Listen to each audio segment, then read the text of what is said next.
আল্লাহ রাব্বুল আলামিন কোরআনে কারীমের মধ্যে ডাক দিয়ে বলছেন, লিল্লাহি মুলকুস সামাওয়াতি ওয়াল আরদ। আসমান এবং জমিনের রাজত্ব, আসমান এবং জমিনের মালিকানা একমাত্র কার? আরো জোরে বলুন, লিল্লাহি মুলকু, একমাত্র আল্লাহ তাআলার রাজত্ব। সামাওয়াতি ওয়াল আরদ, আসমান জমিনের মধ্যে একমাত্র রাজত্ব শুধুমাত্র কেবলমাত্র কার? আরো জোরে কার? আল্লাহর রাজত্ব। কিন্তু এই আল্লাহর রাজত্বের ভিতরে ছোট ছোট জায়গায় আবার মানুষদেরকে প্রতিনিধিত্ব করার জন্য আল্লাহ পাঠিয়েছে। আল্লাহ সুবহানাহু ওয়া তাআলা এই যে রাজত্ব আমাদেরকে দান করেছেন, প্রতিনিধিত্ব করার জন্য দান করেছেন, আমার আল্লাহ বলছেন ক্ষমতার একমাত্র মালিক আমি। ইয়াখলুকু মা ইয়াশা, আমি যেমনি ইচ্ছা তেমনি সৃষ্টি করতে পারি। বলেন সুবহানাল্লাহ। সৃষ্টি করার মালিককে আরো জোরে বলুন, সৃষ্টি করার মালিক। সৃষ্টি করার মালিক আল্লাহ রাব্বুল আলামিন। ইয়াহাবু লিমান ইয়াশাউ ইনাসা, লক্ষ্য করুন আল্লাহর কথা। আমি আল্লাহ যাকে চাই তাকে আমি কন্যা সন্তান দান করি। আরবের মানুষেরা কন্যা সন্তানদেরকে জীবিত পতিত করত, মাটির নিচে পুঁতে ফেলে দিত। কন্যা সন্তানদেরকে মানুষ মনে করত না, কন্যা সন্তানদেরকে মানুষ মনে করত না। কন্যা হলেই মনে করত অভিশাপ, এজন্য মাটির মধ্যে পুঁতে রেখে দিত। আল্লাহ রাব্বুল আলামিন কোরআনে কারীমের মধ্যে প্রশ্ন করেছেন, বিআইয়ি যামবিন কুতিলাত, কিয়ামতের ময়দানে প্রশ্ন করা হবে কোন কারণে, কিসের জন্য তুমি তাদেরকে হত্যা করেছো। আমার ভাইয়েরা, আমার আল্লাহ যেন তামাম পৃথিবীর মানুষদেরকে ডাক দিয়ে বলছেন, আমাদের সমাজে দেখা যায় একটা নারীর একটা দুইটা তিনটা চারটা মেয়ে হয়েছে, পরপর মেয়ে। এরপরে দেখা যায় স্বামী রাগ হয়ে তালাক দিয়ে দেয়। আছে না? জোরে বলে। এই মায়ের পেটের মধ্যে যে সন্তান বেড়ে ওঠে, যে সন্তান জন্ম নেয়, আপনারা একটু আমাকে বলেন, পৃথিবীর কোন সায়েন্টিফিক কোন সায়েন্স দিয়ে, মেডিকেল সায়েন্স দিয়ে মায়ের পেটের মধ্যে থেকে মেয়ে সন্তানকে ছেলে সন্তান করা যায় না? জোরে বলেন। কারণ কি? ফি করারিম মাকিন, এই যে মায়ের পেটের মধ্যে যে সুরক্ষিত জায়গা, আইসিইউ, ইন্টেনসিভ কেয়ার ইউনিট, এই জরায়ুর মধ্যে পৃথিবীর কোন মেডিকেল সায়েন্সের মাতবাড়ি চলে? আরো জোরে বলেন, মাতবাড়ি চলে। তাহলে আপনি নারীকে তালাক দেন কেন? আমার আল্লাহ তাআলা এই সমস্ত জাহেলদের চোখে আঙুল দিয়ে আল্লাহ বোঝানোর জন্য বলছেন, ইয়াহাবু লিমান ইয়াশাউ ইনাসা, আমি আল্লাহ যাকে চাই তাকে কন্যা সন্তান দান করি। সুবহানাল্লাহ বলবেন না? তাহলে আল্লাহ কন্যা দিয়ে আগে শুরু করেছেন, ইয়াহাবু লিমান ইয়াশাউ ইনাসা, আমি আল্লাহ যাকে চাই তাকে কন্যা সন্তান দান করি। ওয়া ইয়াহাবু লিমান ইয়াশাউ যুকুর, আর আমি আল্লাহ যাকে চাই তাকে পুত্র সন্তান দান করি। তাহলে কন্যা দেওয়ার মালিক আরো জোরে, পুত্র সন্তান দেওয়ার মালিক। তাহলে কন্যা হলে রাগ করা যাবে নাকি? পুত্র হলে বেজার হওয়া যাবে নাকি? কন্যা কি শুধু নারীদের দোষ? সায়েন্টিফিক ভাবে যদি ব্যাখ্যা করা হয়, কন্যা সন্তান জন্ম দেওয়া যদি হয়, তাহলে সবচেয়ে বেশি দোষ হচ্ছে পুরুষের। ওদিকে যাব না। যদি আপনি ভ্রূণ তত্ত্ব নিয়ে, এমব্রায়োলজি দিয়ে যদি লেখাপড়া করেন, তাহলে বুঝবেন কন্যা হওয়ার ক্ষেত্রে নারীদের থেকে পুরুষের দোষটা বেশি। কিন্তু এই বলদগুলো, পাগলগুলো বোঝে না, একা নারীকে দোষ দেয়। আছে না নেই? আর আল্লাহ সরাসরি বলছেন, ইয়াহাবু লিমান ইয়াশাউ ইনাসা, আমি আল্লাহ যাকে চাই তাকে কন্যা দান করি। ওয়া ইয়াহাবু লিমান ইয়াশাউ যুকুর, আর আমি আল্লাহ যাকে চাই তাকে পুত্র সন্তান দান করি। তাহলে নারী এবং কন্যা হওয়ার ক্ষেত্রে ভূমিকা কার? আরো জোরে, আল্লাহ। আও ইউসাউইজুহুম যুকুরানা ওয়া ইনাসা, সূরাতুশ শুআরার মধ্যে আল্লাহ তাআলা আয়াতে কারিমার মধ্যে আল্লাহ বর্ণনা করছেন, আবার আমি আল্লাহ যাকে চাই তাকে পুত্রও দিই, আবার কন্যাও দিই, উভয়টা দিয়ে থাকি। তাহলে যার কন্যা হয় এই নিয়ামত কে তাকে দেন? জোরে বলেন, আল্লাহ দিয়ে থাকেন। আবার যাকে কন্যা সন্তান দেন তাকেও নিয়ামত দান করেন কে? ওয়াহাবু লিমান ইয়াশাউ যুকুর আও ইউসাউজুহুম যুকরানাও ওয়া ইনাসা।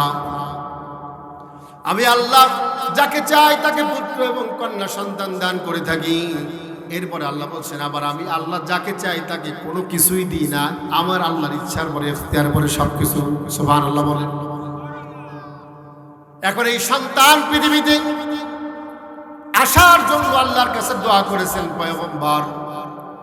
আমরা আজকে কথা বলবো সন্তান কেমন করে চাইতে হবে আল্লাহর কাছে, চাওয়ার পরে কি করতে হবে সন্তান আসার পরে, আবার এই সন্তান যখন একটু বড় হবে তাকে কেমন করে নসিহত প্রদান করতে হবে। আমরা এই প্যারেন্টিং নিয়ে আজকে কথা বলবো ইনশাআল্লাহ তাআলা। আল্লাহ রাব্বুল আলামিন পৃথিবীতে সন্তান পাঠিয়েছেন। মানব প্রজন্ম পৃথিবীর মধ্যে যুগ যুগ ধরে নয়, শতাব্দীর পর শতাব্দী যেভাবে চলে আসছে, এই পদ্ধতি, চারটা পদ্ধতিতে আল্লাহ তাআলা মানুষদেরকে জন্ম দিয়ে পৃথিবীতে পাঠিয়েছেন, সৃষ্টি করেছেন। পদ্ধতি কয়টা? চারটা। লক্ষ্য করুন, সংক্ষেপে বলবো। এক নাম্বার পদ্ধতি, আল্লাহ তাআলা মানুষকে সৃষ্টি করার জন্য মারও প্রয়োজন হয় নাই, বাবারও প্রয়োজন হয় নাই। প্রথম সৃষ্টি করেছিলেন আদম আলাইহিস সালাতু ওয়াস সালামকে। সুবহানাল্লাহ বলবেন। মার প্রয়োজন হয় নাই, বাবারও প্রয়োজন হয় নাই। আল্লাহ শুধু বলেছেন কুন ফায়াকুন, সঙ্গে সঙ্গে হয়ে গিয়েছে।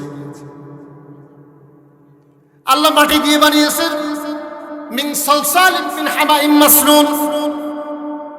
আল্লাহ একটা কাদা মাটি দিয়ে স্ট্রাকচার তৈরি করে বলেছেন এর মধ্যে প্রাণ চলে দাও। আল্লাহ রূহটাকে ফুঁকে দিয়ে মানুষ তৈরি করলেন। এবার আদম আলাইহিস সালাতু ওয়াস সালামকে আল্লাহ রাব্বুল আলামিন, তিনি তো সব কিছুর গায়েব তিনি জানেন। তিনি দেখলেন আদমের ভালো লাগে না, একজন সাথীর প্রয়োজন। এই জন্য আল্লাহ রাব্বুল আলামিন সূরাতুন নিসা শুরুতে বলেছেন, ইয়া আইয়ুহান নাসু তাকু রাব্বাকুমুল্লাযী খালাকাকুম মিন নাফসিন ওয়াহিদা ওয়া খালাকা মিনহা যাওজাহা। আল্লাহ রাব্বুল আলামিন আদমকে সৃষ্টি করার পরে আল্লাহ তার থেকে কলোনিং করে তার স্ত্রীকে তৈরি করলেন। বলেন সুবহানাল্লাহ। তাহলে প্রথম পদ্ধতি আল্লাহর মাও লাগে নাই, বাবাও লাগে নাই। দ্বিতীয় পদ্ধতি নারী লাগে নাই, শুধু পুরুষ থেকে আল্লাহ নারীদেরকে সৃষ্টি করেছেন। সুবহানাল্লাহ। আমরা অনেক সময় বলি বাম পাজরের হাড় দিয়ে তৈরি করেছে, এটা মিথ্যা কথা। আল্লাহর কোনো পাজরের হাড় লাগে না। ক্লোনিং করে আল্লাহ রাব্বুল আলামিন আদমের সেল থেকে একটা সেল নিয়ে একটা উভয় লিঙ্গ, বিপরীত লিঙ্গ তৈরি করলেন, হাওয়াকে। তাহলে দ্বিতীয় নম্বরে মার প্রয়োজন হয় নাই, পুরুষ থেকে আল্লাহ নারীকে সৃষ্টি করেছে। তৃতীয় নম্বর পদ্ধতি, আবার আল্লাহ তাআলা স্বামী স্ত্রীর মিলনের মাধ্যমে আল্লাহ তাআলা পৃথিবীতে স্বাভাবিক প্রক্রিয়ায় সন্তান জন্মগ্রহণ করে। চতুর্থ নম্বর পদ্ধতি, হযরত ঈসা রূহুল্লাহর মা মারিয়াম আলাইহিস সালাতু ওয়াস সালামকে আল্লাহ রাব্বুল আলামিন বাবা ছাড়া, বাবার কোনো প্রয়োজন ছিল না, পুরুষের কোনো প্রয়োজন ছিল না। পুরুষ ছাড়া শুধুমাত্র মারিয়ামের গর্ভ থেকে আল্লাহ ঈসাকে দুনিয়াতে পাঠিয়েছেন। বলেন সুবহানাল্লাহ। পদ্ধতি কয়টা? চারটা। তাহলে আমরা তো আর নবীর মা হতে পারবো না, কারণ নবী পৃথিবীতে আসবেন না। এটা আল্লাহর মুআজিজা দেখিয়েছেন। তোমরা যত জন্ম নিয়ন্ত্রণ করো না কেন, ইহুদি খ্রিস্টানরা তারা চায় মুসলমানদের জনসংখ্যা দিন দিন কমে যাক। এই জন্য তারা বিভিন্ন পদ্ধতি, আমার দেশে নয় সারা পৃথিবীর দারিদ্র কান্ট্রিগুলোতে তারা পুশ ব্যাক করেছে। কিন্তু আল্লাহ বুঝিয়ে দিয়েছেন, তোমরা যতই পদ্ধতি অবলম্বন করো না কেন, আমি আল্লাহ রাব্বুল আলামিনের ক্ষমতার মধ্যে সব প্রকারের পদ্ধতি আছে। নারী পুরুষ ছাড়াও আমি আল্লাহ মানুষ তৈরি করতে পারবো। কথা বলেন, ক্ষমতা কার? তাহলে পৃথিবীতে এই চার পদ্ধতিতে মানুষ এসেছে। এবার চলুন, তাহলে সন্তান আসবে, আমরা বিবাহ করি। গত কয়েকদিন আগে আমার বাসার পাশে একটা মাঠ, খুলনাতে, মাঠের মধ্যে খুব ধুম তারাক্কা সকালবেলা শুক্রবারে এরকম দুই পেয়ার ডেক সেটে নিয়ে সেখানে গান বাজাচ্ছে। আমি গেলাম, যে বললাম কি ব্যাপার তোমরা এটা বাজাচ্ছ কেন? কয় হুজুর বিয়ে, 2 ঘন্টা আনন্দ করবো। আমি বললাম বন্ধ করো। প্রথমে আমি প্রতিনিধি পাঠিয়েছি, বললাম বন্ধ করো, ওরা বন্ধ করে নেই। পরে আমি সরাসরি যখন গেলাম, কিছু যুবক আমার সঙ্গে দল বেঁধে গেল। তখন খুব বাড়াবাড়ি, বন্ধ করবে না, টাকা দিয়ে নিয়ে আসছে, এলাকার অন্য মানুষ বাজায়। তখন আমি ওই ছেলের বাবার কাঁধের পরে হাত দিয়ে বললাম, বাবা তুমি এই যে কাজটা আসছে করবা, তোমার সন্তানকে বিবাহ দিবা, বলো তো এই কাজটা সুন্নাত না নফল? কয় হুজুর ফরজ কাজ। এটা বোঝে বিবাহ কি, বলেন বিবাহ কি ফরজ? জমে গেলে হবে না, ঠান্ডা তো কম আছে আজকে, চতুর্পাশে ঘেরা দেওয়া, উপরে সামিয়ানা, ঠান্ডা কম না? কথার জবাব দিতে হবে। বিবাহ কি? আরো জোরে। কাঁধে হাত দিয়ে যখন বললাম যে বিবাহটা কি, বলছে হুজুর ফরজ। তা আমি বললাম গান বাজানো কি? এবার আর কথা বলেন, চুপ হয়ে গেছে। আমি বললাম গান বাজানো কি? বললো হারাম। 3 বার জিজ্ঞেস করে বলছে হারাম। তাহলে একটা হারাম দিয়ে যদি একটা ফরজ কাজ করো, তুমি কি বলো এই ফরজের মধ্যে কোনো বারাকা আল্লাহর পক্ষ থেকে পাবে? একটু দারিদ্র প্রকৃতির লোক তো অল্প কথায় বুঝে যায়, কারণ এদের অন্তরটা সফট থাকে, আবেগে কাজ করে। আমি বললাম যে তুমি যদি এখানে গান আজকে অফ করো, আজকে জুমার দিন আমি সব মসজিদের ইমামদেরকে বলে দিব তোমার সন্তানের জন্য প্রত্যেকটা মসজিদে দোয়া হবে। লোকটা কেঁদে দিয়েছে, বললো হুজুর আমি এখনই বন্ধ করে দিব, আর গান বাজাবে না। আপনারা শুনে নেন, বিবাহের উদ্দেশ্য কি? একটা ছেলে একটা মেয়েকে দেখলে ভালো লাগে, বিবাহের জন্য উদ্বিগ্ন হয়ে যায়, নতুন ঘর বাঁধার জন্য স্বপ্নে বিভোর থাকে। কিন্তু বর্তমান সমাজের যুবক যুবতীরা জানে না বিবাহের মূল উদ্দেশ্যটা কি। বিবাহের মূল উদ্দেশ্য হচ্ছে এই পৃথিবীতে আল্লাহর জমিনে নেককার সন্তানের জন্ম দেওয়া। মূল উদ্দেশ্য কি বলো? নেককার সন্তান পৃথিবীতে আনা। কারণ আমার থেকে যে সন্তান পৃথিবীতে আসবে ওটা আমার দেহের একটা অংশ। এই পৃথিবী থেকে আমি একদিন বিদায় নিয়ে মাটির সঙ্গে মিশে যাব, আমার কোনো অস্তিত্ব থাকবে না, কিন্তু আমার শরীরের অংশ আমার সন্তান পৃথিবীতে থাকবে। এই সন্তানকে নেককার বানানো প্রত্যেকটা মা বাবার কর্তব্য এবং দায়িত্ব দিয়ে রেখেছেন কে? আল্লাহ তাআলা। তাহলে বিবাহের মূল উদ্দেশ্য কি বলেন? সকলে বলুন, নেককার সন্তান পৃথিবীতে আনা। এখন চলুন, বর্তমান পৃথিবীতে কিশোর গ্যাং, ছোট্ট সন্তানদের নিয়ন্ত্রণ করা যায় না, যুবকদের নিয়ন্ত্রণ করা যায় না। কারণ কি? কারণ হচ্ছে শুরুতেই বিবাহ শুরু করেছিল ওই ড্যাকসেট বাজিয়ে। কথা বুঝতেছেন আবার? অথচ আল্লাহর পয়গম্বরেরা সন্তানের জন্য কিভাবে দোয়া করেছেন আল্লাহর কাছে, আমরা সেই কথাগুলো শুনব।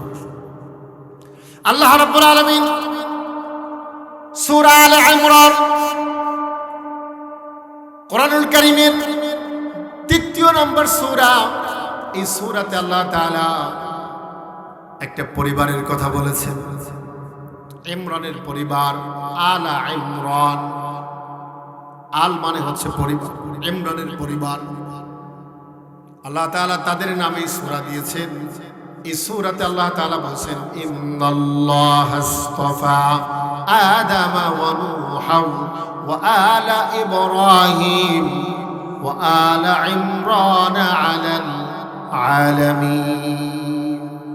ইন্নাল্লাহা আসতাফা আদম, নিশ্চয় আল্লাহ রাব্বুল আলামিন মনোনীত করেছেন, নির্বাচিত করেছেন আদম আলাইহিস সালাতু ওয়াস সালাম, ও আলা ইব্রাহিম, ইব্রাহিমের বংশধরদেরকে, ও আলা ইমরান, ইমরানের পরিবার বর্গকে, আলাল আলামিন, বিশ্ববাসীর পরে আল্লাহ তাদের সম্মান দান করেছেন। সুবহানাল্লাহ। আরো জোরে বলুন না সুবহানাল্লাহ। আমরা কার বংশধর জানেন? এই পৃথিবীর মানুষ ইব্রাহিম আলাইহিস সালাতু ওয়াস সালামের বংশধর। সুবহানাল্লাহ বলবেন। তাহলে আমাদের মর্যাদা কম না বেশি? আরো জোরে।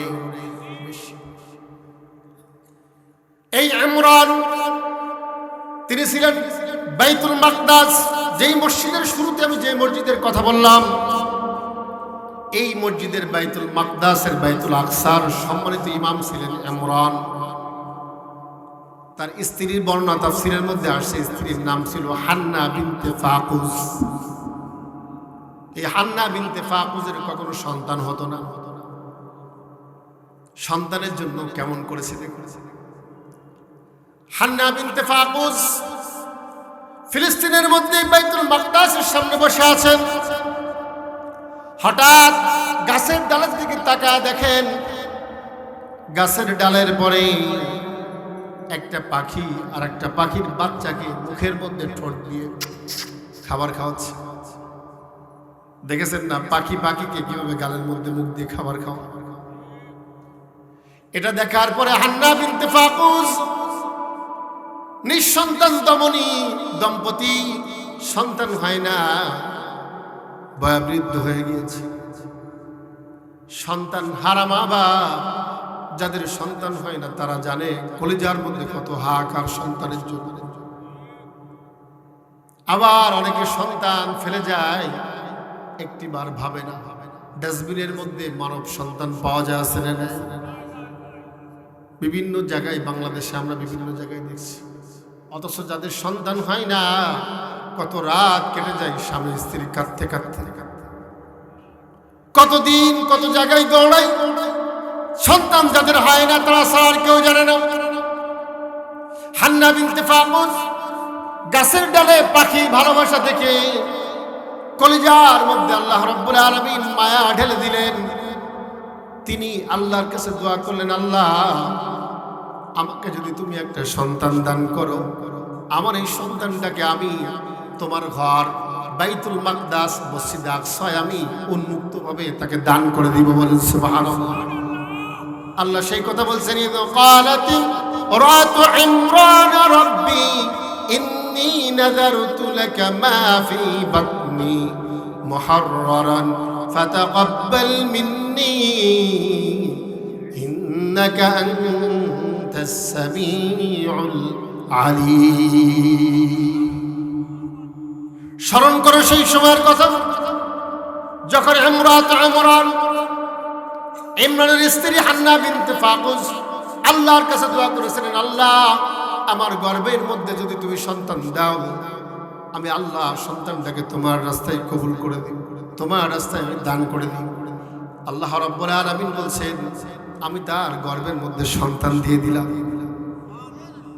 ওসিলা দিয়ে কার কাছে চাওয়া যায়? আরো জোরে বলো। আমাদের সন্তান না হলে দৌড়াই আমরা কার কাছে? দৌড়াই কবিরাজ, অমুক হুজুর, অমুক জায়গায় শিরকি করে, অমুক ডাক্তার ভালো থেকে দৌড়াতে থাকি। আমার ভাইরা, আমি যখন ঢাকার ইমাম ছিলাম সাইদাবাদ গুলিস্তানের মোড়ে একটা মাজার আছে, আপনারা চেনেন, গুলাবশার মাজার। সন্ধ্যাবেলা দাঁড়ানো, আমি তাকায় দেখি একজন দম্পতি, মনে হলো অনেক টাকাওয়ালা মানুষ, গাড়ি থেকে নামলো। নামার পরে গুলাবশার মাজারের শিকল ধরে, ওই শিকল ধরতে ধরতে সাদা চকচকে হয়ে গিয়েছে, লোহার নাই এখন, মনে হয় যেন এসএস হয়ে গিয়েছে। শিকলটা ধরে চোখের পানি ছেড়ে দিয়ে দুজনে কাঁদতেছে হো হো করে। তাকায় তাকায় দেখতেছি, কিছুক্ষণ পরে যখন মোনাজাত করে বের হয়ে যাচ্ছে, ডাক দিলাম, ভাই দাঁড়ান একটু, এক্সকিউজ মি, কিছু কথা শুনুন। জিজ্ঞেস করলাম কিসের জন্য দোয়া করলেন? পীর সাহেবের দরবারে বলল যে হুজুর 10 বছর বিবাহ করেছি, সন্তান হয় না। আমি হাসবো না কানবো বুঝতে না পারলাম, কিন্তু তাদেরকে আশ্বস্ত করে বললাম একটু এতটুকু যে ভাই, গুলাবশার মাজারের শিকল ধরে যেভাবে কানলেন, এই কান্নাটা যদি রাতের আধারে উঠে আবার রবের সামনে দাঁড়িয়ে কানতেন, চোখের পানি ছেড়ে দিয়ে, আল্লাহর কসম করে বলছি, আল্লাহ আপনাকে খালি হাতে ফেরায় দিত না। প্রমাণ দিব।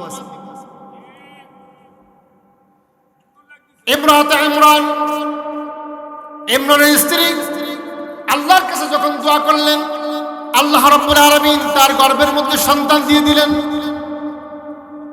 সন্তান যখন চলে আসলো, তিনি বলেন, আল্লাহ আমার এই সন্তান আমি তোমার ঘরে দান করে দিব, ওয়াদা করলাম। আমার ভাইরা, এবার সন্তান যখন আস্তে আস্তে দুনিয়া আসার উপক্রম হলো, 9 মাস হয়ে গেল। সন্তান যখন দুনিয়াতে চলে আসলেন, সন্তান প্রসব করার পরে মা তাকা দেখে এই সন্তান পুত্র সন্তান হয় নাই, কন্যা সন্তান হয়েছে। কি সন্তান? কন্যা সন্তান ইমরানের স্ত্রী এবার সন্তান দেখে আল্লাহর দরবারে বললেন ফালাম্মা ওয়াদাআতহা ক্বালাত রাব্বি ইন্নী ওয়াদাআতুহা উনসা। সন্তানের মুখের দিকে তাকালেন, সন্তানের মুখের দিকে তাকায় দেখলেন এই সন্তান লিঙ্গ নির্বাচন করলেন, এ তো পুত্র সন্তান না, কন্যা সন্তান। তিনি বলেন আফসোস আল্লাহ, আমাকে তো তুমি একটা কন্যা সন্তান দান করেছো, তার মানে আমি মসজিদে মানত করেছিলাম কন্যা সন্তান আমি কেমনে দান করব, একটু আফসোস তিনি করলেন। আমার আল্লাহ ইমরানের স্ত্রীকে ডাক দিয়ে বললেন আল্লাহু আ'লামু বিমা ওয়াদাআত ওয়া লাইসা যাকারু কাল উনসা। আল্লাহু আ'লামু বিমা ওয়াদাআত। ইমরানের স্ত্রী সন্তান জন্ম নেওয়ার পরে তুমি তোমার কন্যা সন্তান দেখে বলছো এটা কন্যা সন্তান, কিন্তু এই সন্তান তোমার গর্ভে আসার পূর্বেই এই পৃথিবীর কেউ জানতো না তোমার গর্ভে কি আসবে। আমি আল্লাহ জানি যখন তিনি গর্ভ ধারণ করেছো তখন পৃথিবীর কেউ জানে না, আমি আল্লাহ জানি তোমার গর্ভের মধ্যে কন্যা আছে না পুত্র আছে, জানেন কি? আরো জোরে বলেন। তাহলে কন্যা দেওয়ার মালিক, পুত্র দেওয়ার মালিক, পুত্র এবং কন্যা উভয়টা দেওয়ার মালিক, আবার কাউকে বন্ধা রাখা মালিক কি? আল্লাহু আ'লামু বিমা ওয়াদাআত ওয়া লাইসা যাকারু কাল উনসা। আল্লাহ তাআলা যেন বললেন পুত্র সন্তান কন্যা সন্তান কখনো পুত্র সন্তানের মতো হতে পারে। সম্মানিত ভাইরা আমার, তাহলে এই কন্যা সন্তানের জন্য দোয়া করতে হবে কার কাছে? আরো জোরে বলেন আল্লাহর কাছে। এবার লক্ষ্য করুন, সন্তান যখন জন্ম নিবে 7 দিনের মাথায় আল্লাহর কোরআন বলছে, রাসূলুল্লাহ শিখায় গেছেন 7 দিনের মাথায় ওই সন্তানের একটা সুন্দর নাম রাখতে হবে। কি রাখতে হবে? আরো জোরে বলেন, নাম রাখতে হবে। নাম সিলেকশন আমরা করি তো, হ্যাঁ করি না? কি দেখে করি বলুন তো? কি দেখে? বলিউড, ঢালিউড, হ্যাঁ বিভিন্ন সিরিয়াল দেখে দেখে আমরা সন্তানের নাম সিলেক্ট করে রাখি, আছে না নাই? আরো জোরে বলে। বাংলাদেশের একজন স্বনামধন্য একজন হিন্দু সুরকার এবং গীতিকার আছে নকুল কুমার বিশ্বাস, অনেকে চিনে। তার এই নাম নিয়ে একটা গান আছে। গানের শুরুতে তিনি এভাবে বলছেন, ব্যঙ্গাত্মক সুরে কথাগুলো আমি একটু বলার চেষ্টা করি। নকুল কুমার বিশ্বাস বলছেন, আগেরকার সন্তানেরা ভূমিষ্ঠ হইলে পরে বলতো মা মা মা। কি বলতো? আরো জোরে বলেন। আগেরকার সন্তানেরা ভূমিষ্ঠ হইয়া তারা বলতো মা মা মা। এখনকার সন্তানেরা ভূমিষ্ঠ হইয়া তারা বলে সিনেমা সিনেমা সিনেমা। কথা বলে না? বলে কি বলে না? এবার বলছেন, বাপের নামের আগে জানে শাহরুখ খানের নাম, বাপের নামের আগে জানে শাহরুখ খানের নাম, সঙ্গ দোষে বঙ্গ মেলে বাদাইছে হিন্দি বেড়া। কি বাদাইছে? জোরে বলে। বাপের নামের আগে কি জানতেছে? শাহরুখ খানের নাম জানে। তো আমরা তো সেই জাতি। আপনাদেরকে মেসেজ দেওয়ার জন্য বলি, বাংলাদেশের একজন স্বনামধন্য ডাক্তার, এই ডাক্তার তিনি যখন এমবিবিএস পাশ করার পরে এফসিপিএস এফআরসিপিএস করার পরে তিনি চাকরি নিয়ে চলে গেলেন ইসরায়েলে, ইহুদিদের রাষ্ট্রে চলে গেলেন চাকরি নিয়ে। ইহুদিদের এই জায়গায় চাকরি করতে গিয়ে হাসপাতালে তিনি বলছেন যে আমি লক্ষ্য করলাম তার 12 বছরের গবেষণা, তিনি বলছেন আমি দেখলাম ইহুদি মায়েরা যখন গর্ভবতী হয় তখন তাদের দৌড়ঝাঁপ বেড়ে যায়। কি করে? এখানে যায় এক গাণিতিকবিদের কাছে যে গাণিতিক সমাধান করে। এখানে যাই, অঙ্ক টিচারের কাছে অঙ্কর সমাধান করে, বিজ্ঞানের বিভিন্ন সাংঘাতিক বিষয়গুলো তারা পর্যালোচনা করে সন্তান গর্ভে নিয়ে। তো ডাক্তার বলছে, আমার মাথায় আসলো না যে আমার দেশের মায়েরা যখন গর্ভবতী হয় তখন তাদেরকে আমরা রেস্ট দিই, কাজ করা যাবে না, এটা করা যাবে না, ওটা করা যাবে না, চুপ থাকো, বসে থাকো। তারা কি করে, এখানে বসে বসে তারা রিমোট চাপে আর বিভিন্ন সিরিয়াল দেখে। কথা বলে না কেন? ওই ডাক্তার বলতেছেন যে আমি তখন কয়েকজন গর্ভবতী মায়ের গাণিতিক সমস্যার সমাধান করে দিয়ে তাদের সঙ্গে যখন আমি একটু ফ্রি হলাম, তখন জিজ্ঞেস করলাম যে মা, আমার একটা প্রশ্নের জবাব দেন। বললো বলেন। তো বলছে যে আপনারা যখন গর্ভবতী হন তখন আপনারা কেন এত বেশি দৌড়াদৌড়ি করেন? এত অঙ্ক করা কি দরকার? সায়েন্টিফিক এই ব্যাখ্যার কি দরকার? তখন ওই গর্ভবতী মায়েরা যে জবাব দিল, সেই জবাব শুনে ডাক্তার আশ্চর্যজনিত হয়েছে। তারা বলছে যে এই পৃথিবীতে ইহুদিদের সংখ্যা বড় কম। পৃথিবীতে ইহুদিদের সংখ্যা কত জানেন? 1 কোটি সামথিং। কত কোটি বললাম? আর এই পৃথিবীতে মুসলমানদের সংখ্যা 250 কোটির পরে মুসলমান এই পৃথিবীতে আছে। বলুন তো, এই পৃথিবীতে মুসলমানরা বিজয়ী না ইহুদিরা বিজয়ী? সংখ্যা কত বললাম? ওরা বলছে যুগের পর যুগ আমাদেরকে হত্যা করা হয়েছে, আমাদের সংখ্যা বড় কম। কিন্তু তুমি কি জানো ডাক্তার, যখন একটা মা গর্ভবতী হয়, প্রেগনেন্ট হয়, তখন তার এই পেটের মধ্যে 3 থেকে 4 মাস যখন বয়স হয়, আল্লাহ তাআলা তার মেমোরি দিয়ে দেন। সুবহানাল্লাহ বলবেন না? তো হ্যাঁ, এটা তো আমি জানি, আমি তো মেডিকেল সায়েন্স লেখাপড়া করেছি, আমি তো এটা জানি। ডাক্তার বলছে, তো বলছে তখন ওই মা যা করবে সন্তানের পরে সেই আসার পড়বে।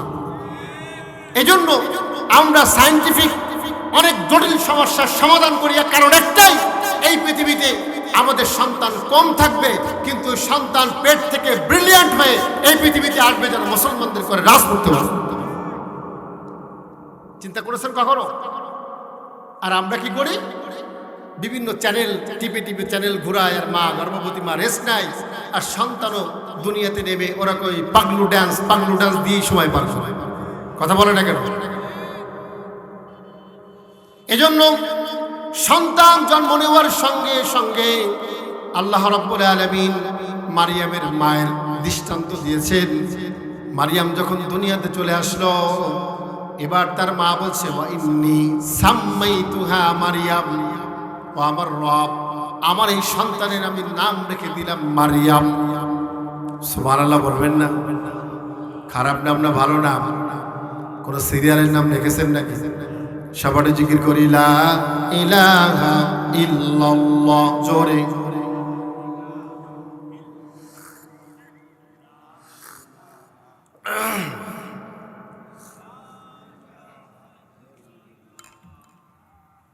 লা ইলাহা ইল্লাল্লাহ মুহাম্মাদুর রাসূলুল্লাহ সাল্লাল্লাহু আলাইহি ওয়াসাল্লাম। মারিয়ামের মা সন্তানের নাম রাখলেন ওয়া ইন্নী সাম্মাইতুহা মারিয়াম, আবার এই সন্তানের নাম রাখলাম মারিয়াম। ওয়া ইন্নী উঈদুহা বিকা ওয়া যুররিয়াতাহা মিনাশ শাইতানির রাজীম। লক্ষ্য করুন, তাহলে সন্তান চাইতে হবে কার কাছে? আরো জোরে। 2 নম্বরে, সন্তান জন্ম নেওয়ার পরে তার নাম রাখতে হবে। রাসূলুল্লাহ বলেছেন 7 দিনের মাথায় নাম রেখে দিবা, তার চুলগুলো ফেলে দিবা এবং সন্তানের নামে আকিকা করে দিবা। তাহলে উত্তম নাম রাখতে হবে। কি নাম? কিয়ামতের ময়দানে নাম ধরে ধরে ডাকা হবে, ফুলান ইবনে ফুলান, অমুকের পুত্র অমুক কোথায়। তখন যদি শাহরুখ খানের নামের সঙ্গে মিলে যায়, অবস্থা কি হবে বুঝতেছেন?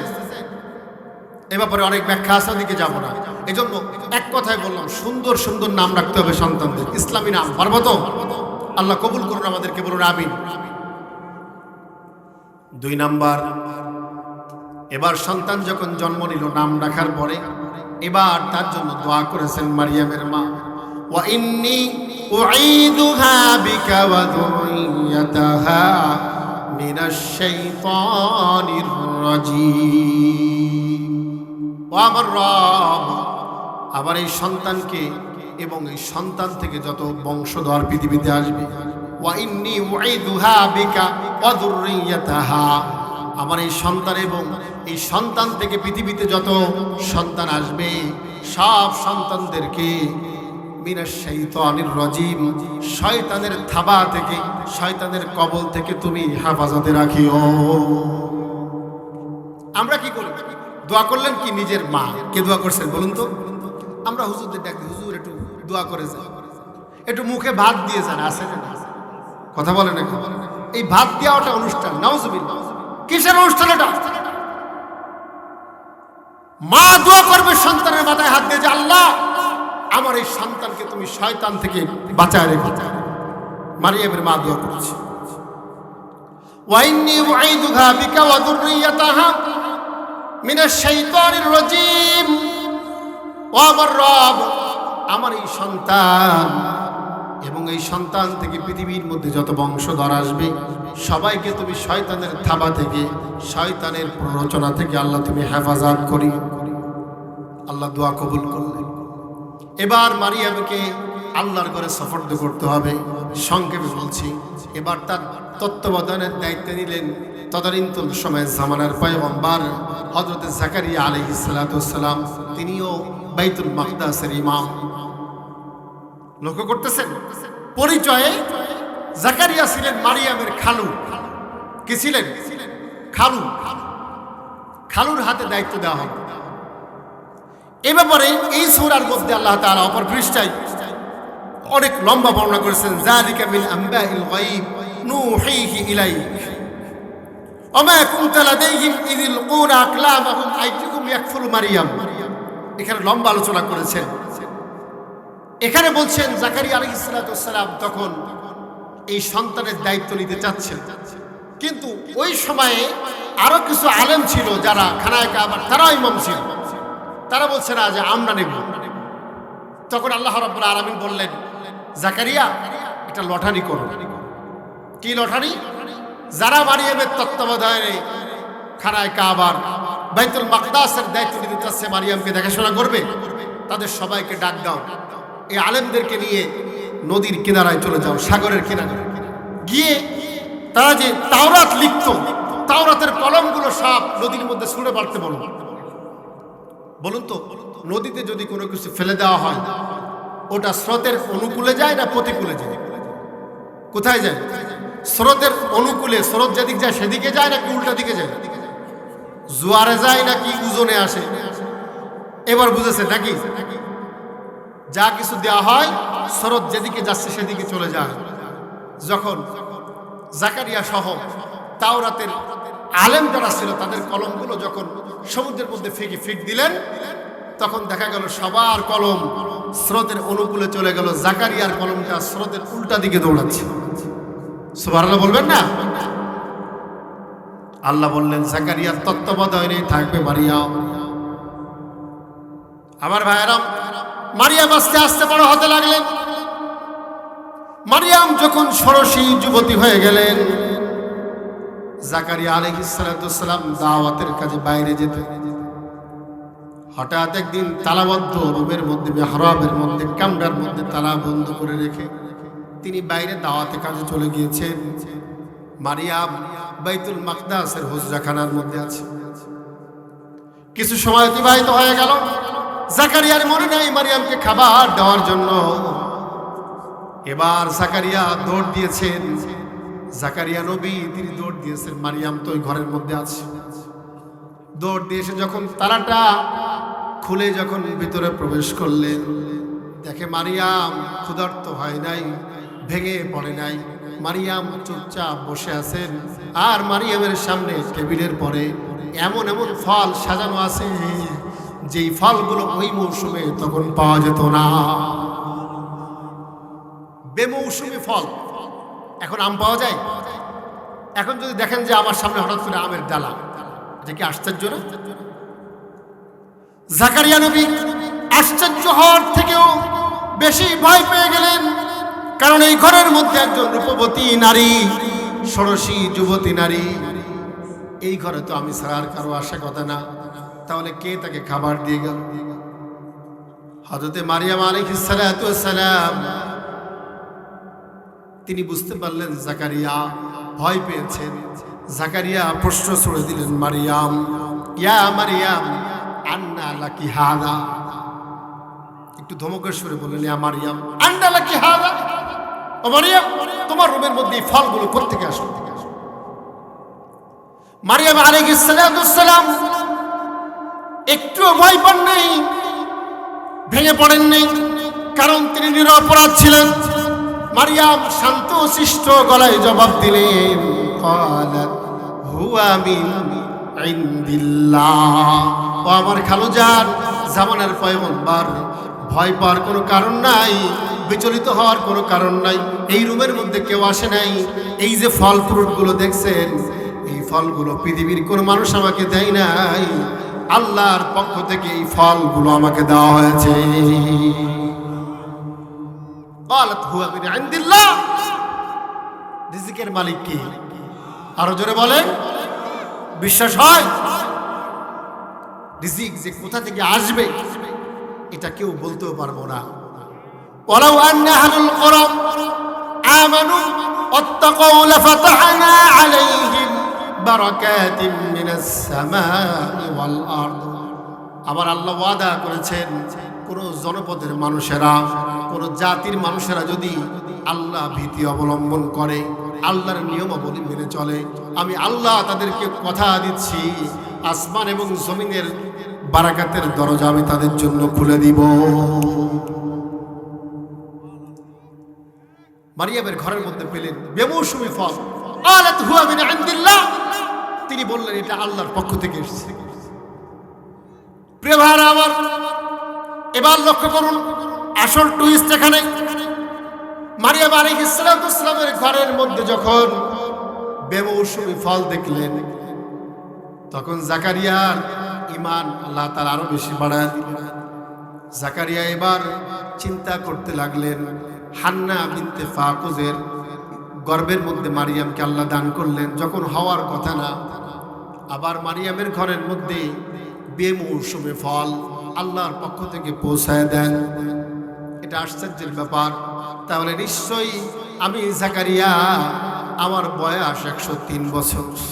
কত বছর? 103 বছর।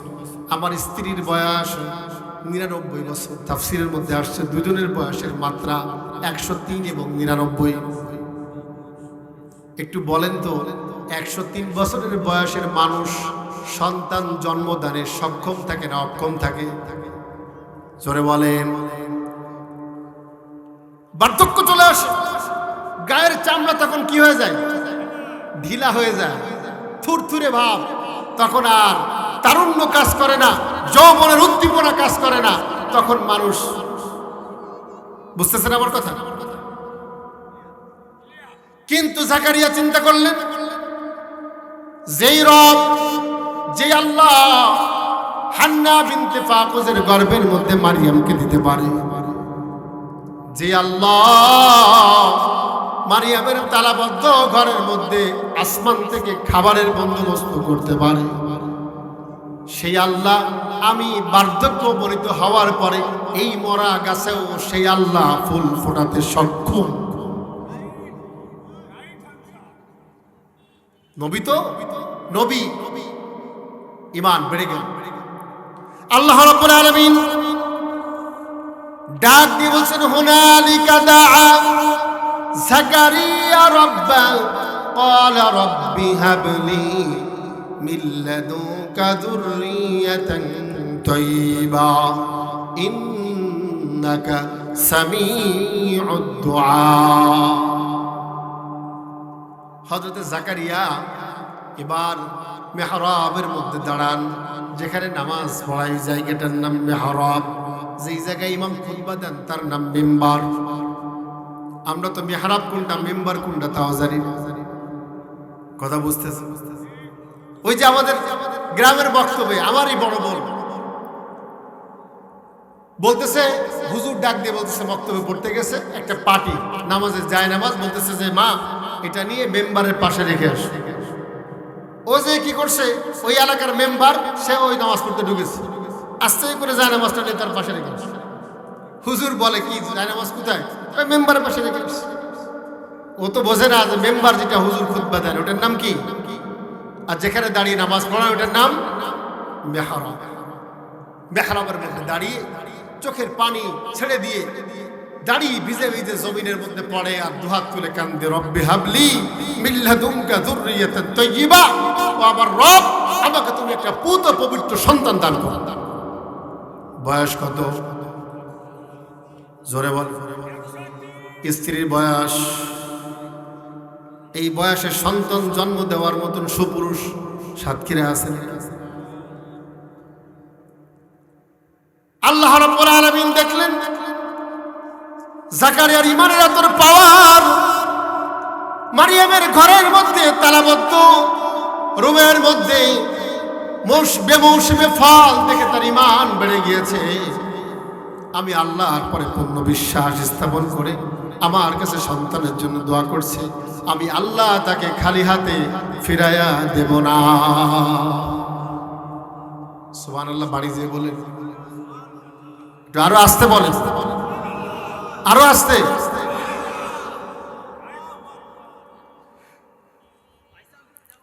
আল্লাহ তাআলা বলেন ফানাদাতুহুল মালাইকাতু ওয়া হুয়া কাইমুন ইউসাল্লি ফিল মিহরাব আন্নাল্লাহা ইউবাশশিরুকা বিয়াহইয়া মুসাদ্দিকাম বিকালিমাতিন মিনাল্লাহ ওয়া সাইয়্যিদান ওয়া হাসূরান ওয়া নাবিয়্যান মিনাস সালিহিন।